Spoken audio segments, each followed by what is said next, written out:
اسلام کے دین ہونے کے ناطے اور محمد صلی اللہ علیہ وسلم کے نبی ہونے سے ناطے راضی ہے۔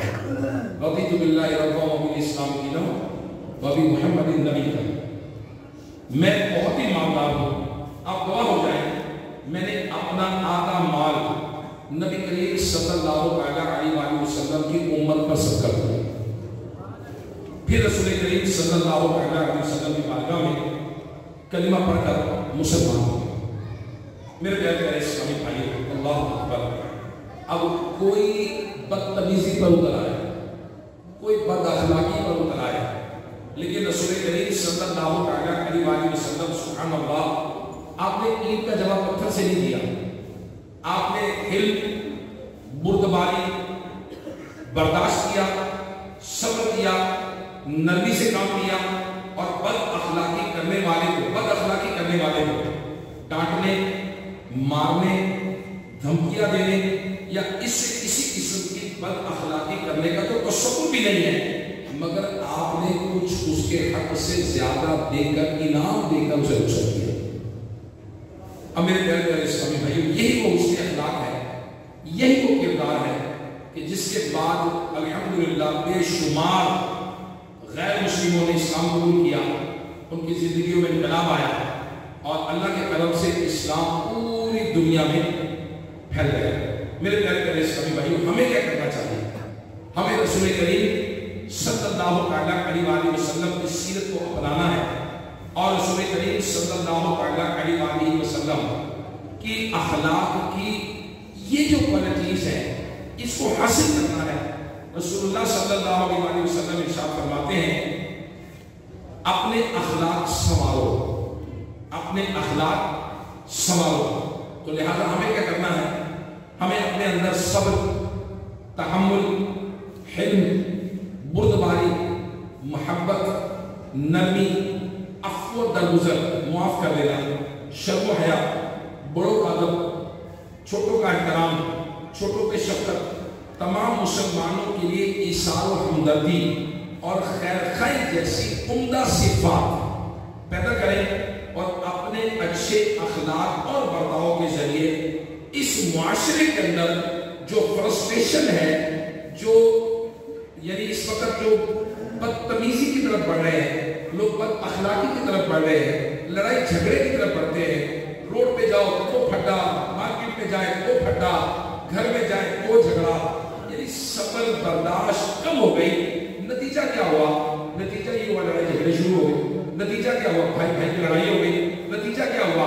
دیور جیٹ سے لڑائی، خاندان کی لڑائی، اور طرح طرح کے ساتھ فیملی میٹرز بنتے چلے جا رہے ہیں، طلاقوں کا ریشو بڑھتے چلے جا رہا ہے۔ بزنس پارٹنرشپ کرنے کا لوگ سوچتے بھی نہیں ہیں، تو یار پارٹنرشپ کریں گے تو پتہ نہیں کیا، اچھا ہو بھی جائے تو ذرا تھوڑی دیر بعد پتہ چلتا ہے ختم ہو گئی۔ کس وجہ سے؟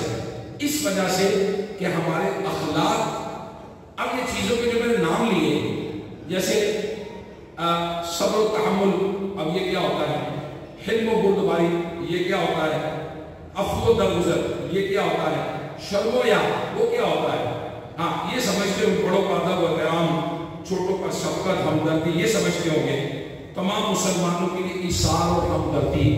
اب ایثار کا مطلب ہے کہ نبی کریم صلی اللہ علیہ وسلم نے ارشاد فرمایا کہ اسے جس چیز کی خود ضرورت ہو، جس چیز کی خود ضرورت ہو، اگر یہ دوسرے کو دے دے، اللہ تبارک و تعالیٰ اس بندے کی مغفرت فرمائے۔ کسی بھائی کو ضرورت تھی، لیکن اس نے دیکھا کہ اسے ضرورت ہے، لیکن خود بھی ضرورت ہے، لیکن یہ اگر کسی اور کو دے دیتا ہے، اللہ تبارک و تعالیٰ اس بندے کی مغفرت فرما دیتا ہے۔ سبحان اللہ۔ اب میرے آقا صلی اللہ علیہ وسلم کا کردار تو ایسا ہے کہ آپ نے رہتی دنیا تک لوگوں کو مثال قائم کر دی، ایسا کریکٹر، ایسا کردار دے دیا۔ میرے پیارے اسلامی بھائیوں، اہم ترین جو شخص ہوتا ہے وہ کردار ہوتا ہے۔ میں مثال دیتا ہوں، ایک میں نماز پڑھتا ہوں، الحمدللہ اللہ کا کرم ہے، میں 5 ٹائم نماز پڑھتا ہوں، لیکن جب میں لوگوں سے ڈیل کروں گا نا باہر جا کر، تو یہ دیکھیں گے سچ بولتا ہے یا نہیں دیکھیں، جھوٹ بولتا ہے، قرضہ لے کے کھا تو نہیں جاتا، یہ پیسے تو نہیں مانگتا، یہ اپنی ذات میں کیا کرتا ہے۔ کردار دیکھیں گے لوگ میرا، کہ یہ اس کو کچھ کہا جائے تو یہ فوراً گرم ہو جاتا ہے، یا نرمی کرتا ہے؟ اچھا اس کے بھائی بہنوں سے سلوک کیسا ہے؟ اچھا یہ چھوٹوں پر شفقت کرتا ہے؟ اچھا یہ بڑوں کا ادب کرتا ہے؟ اچھا اس کے اندر یہ کوالٹیز ہیں. لوگ اخلاق دیکھتے ہیں، کردار دیکھتے ہیں، کریکٹر دیکھتے ہیں، اور واقعی کردار کے فضیلت اتنی زیادہ ہے کہ نبی کریم صلی اللہ علیہ وسلم نے ارشاد فرمایا تم لوگوں کو اپنے مالوں کے ذریعے خوش نہیں کر سکتے، لیکن خندہ پیشانی اور خوش اخلاقی انہیں خوش کر سکتی ہے.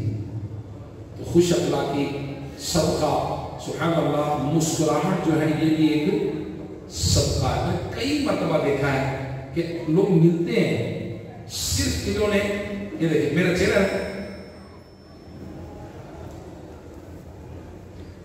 صرف ایک اسمائل دینی ہوتی ہے سامنے والے کو کہ مجھے آپ سے مل کر خوشی ہوئی، جی آپ ٹھیک ہے، جی آپ ٹھیک ہے. ایک اسمائلنگ فیس دینا ہوتا ہے اپنے والد کو، والدہ کو، گھر جا کر بچوں کو، آفس والوں کو. لیکن عام طور پر ہماری کمی رہ جاتی ہے، جبکہ مسکرانا صدقہ ہے. مسکرانا صدقہ ہے، اور مسکراہٹ سے بہت سارے مسائل حل ہو سکتے ہیں، بہت زیادہ مسائل. ہاں مسکرائے گا کون؟ مسکرائیں گے جن کو جو ہے بڑے بڑے سٹورز والے وہ ریسیپشن پہ رکھیں گے، کسٹمر کیئر پہ رکھیں گے. گاہک نے چیز بیچنی ہے، دکاندار نے گاہک کو وہ مسکرائے گا، آئیے آئیے آئیے تشریف لائیے، آؤ جی آؤ آؤ آؤ جی آؤ، آئیے آئیے آئیے سر آئے سر، پلیز پلیز پلیز سر. ان کو پیسے ملتے ہیں چونکہ اسی کام کے، اس لیے مسکرائیں گے. چونکہ ہم مسکرائیں گے تو پیسے نہیں ملیں گے. گھر جا کے بیوی سے پیسے دے لیں، تو بیوی نے پیسے تھوڑی دیتے ہیں کہ آپ مسکرائیں پیسے لے لیں. بچوں نے پیسے تھوڑی دینے، نہ ماں باپ نے پیسے دیا مسکراتے بڑا اچھا ہے، نہ ہمارے دوستوں کو پیسے دیتے ہیں چائے پلائے مسکرائے بڑا اچھا ہے. چاہے میرے پیارے اسلامی بھائیوں، اس کی قدر ہوگی آگے جا کر جب ایک ایک نیکی کے لیے بندہ ترسے گا اور اس کو نیکی دینے والا کوئی نہیں ہوگا، اس وقت یہ نیکیاں بھی کام نہیں ہوگی. اور پھر دنیا کے اندر اس کے ذریعے کام آسان ہو رہے ہیں، اس کے مسکرانے کے ذریعے سے عمر لمبی ہو رہی ہے. تو میرے آقا علیہ السلام فرماتے ہیں تمہاری خندہ پیشانی اور تمہارا خوش اخلاقی نے خوش کر دیتی ہے. اور پھر فرمایا تم جہاں کہیں بھی ہو اللہ سے ڈرتے رہو، گناہ سرزد ہو جائے تو نیکی کر لیا کرو، نیکی کر لیا کرو، وہ نیکی اس گناہ کو مٹا دے، اور لوگوں کے ساتھ اچھے اخلاق کا برتاؤ کیا کرو. پھر فرمایا نبی علیہ السلام نے چھوٹی سے چھوٹی نیکی کو حقیر نہ سمجھو، چھوٹی سے چھوٹی نیکی کو حقیر نہ سمجھو، چاہے وہ نیکی یہی ہو کہ تم اپنے بھائی کے ساتھ مسکراتے چہرے کے ساتھ ملو.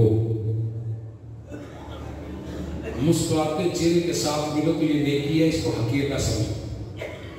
اگر واقعی میں عرض کروں معاشرے کے اندر صرف مسکرانا شروع ہو جائے نا، صرف مسکرانا، ہمارے آدھے مسائل ختم ہو جائے، 50% مسائل. اچھا پھر دیکھا میں نے بعض لوگ ہوتے ہیں وہ قدرتی طور پہ بہت ہی مسکراتے رہتے ہیں. میں نے دیکھا کئی میں پوچھتا ہوں کہ یار یہ آپ کی امی زیادہ مسکراتی ہیں یا ابو زیادہ مسکراتے ہیں؟ پھر وہ بتاتے ہیں کہ میری امی زیادہ مسکراتے ہیں. میں کسی وجہ سے زیادہ مسکراتے ہیں. پھر وہ کہتے ہیں میرے ابو ایسے کرتے ہیں مسکراتے ہیں. پھر میں کہا آپ اسی لیے کرتے ہیں. یہ بائی نیچر بھی آتی عادت ہے. اب آپ مجھے بتائیے کہ آپ غصے کے اندر رہیں اور آپ یہ توقع کریں کہ آپ کا بچہ چھوٹی بہن بھائیوں کو نہ مارے، یہ کیسے ہو سکتا ہے؟ اب آپ غصے کے اندر جو مرضی کریں اور آپ کا بچہ آپ کو مسکرا کر دیکھے، یہ کیسے ہو سکتا ہے؟ جو والد نے ٹریننگ کی، جو والدہ، بہت ساری چیزیں ایسی ہوتی ہیں جو آپ کو اولاد کے لیے کمپرومائز کرنی چاہیے، کمپرومائز کرنا پڑتا ہے. کہ آپ غصہ آ گیا بچے کے سامنے کریں گے، وہ بچہ کل تو بچے کو غصہ کا وہ بھی بھار کو جیت بیٹھے گا. اس کی عادتیں ڈیولپ کرنے کے لیے آپ مسکراتے رہا کریں. سیریس کہہ رہا ہوں، آپ بچے کے سامنے صرف آپ کو یہ 7-8 سال تک کرنا ہے بس. بچہ پیدا ہونے سے لے کر بچے کو 7-8 سال تک اس کی عادتیں بننی ہے، صرف 7-8 ایئرس بس. اس کے بعد اس سے وہ عادتیں پختہ ہونی ہے، عادتیں جو بننا تھا بن چکا ہو. صرف آپ کو 7-8 سال تک خیال رکھنا ہے. اور عام طور پر ہمارے یہاں تربیت 7-8 سال کے بعد میں بڑا ہو کے تربیت کرنے کی کوشش کرتے ہیں، اس وقت کچھ نہیں ہوتا. شروع سے اس کی تربیت کریں اور اس کے سامنے اخلاق کا مظاہرہ ہونا چاہیے. نبی کریم صلی اللہ علیہ وسلم نے فرمایا